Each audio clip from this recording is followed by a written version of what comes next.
Trump DOJ halts police reform agreements.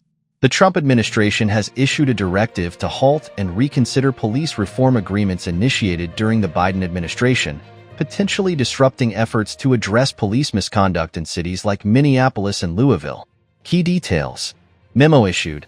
Acting Associate Attorney General Chad Mizell issued a memo Wednesday instructing the Department of Justice, DOJ, to pause the execution or finalization of consent decrees and settlements approved before January 20, 2025, at noon.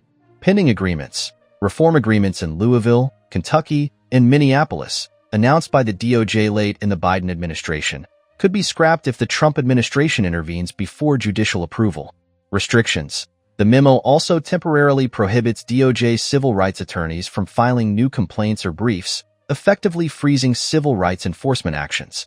Consent decrees at risk. The proposed Louisville consent decree followed a DOJ investigation into police practices after the 2020 fatal shooting of Breonna Taylor. It includes mandates for de-escalation techniques, proportional use of force, and accountability for officer misconduct. Similar agreements in Minneapolis and other jurisdictions are now uncertain, as the DOJ reviews whether these reforms align with the Trump administration's priorities. Context. Back the Blue.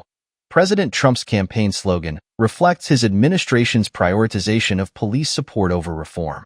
His first administration similarly sought to dismantle court-ordered police reforms. Criticism.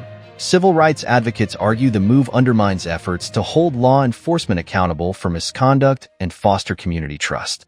The DOJ's decision is expected to face strong opposition from reform advocates and could significantly alter the trajectory of ongoing police reform efforts nationwide.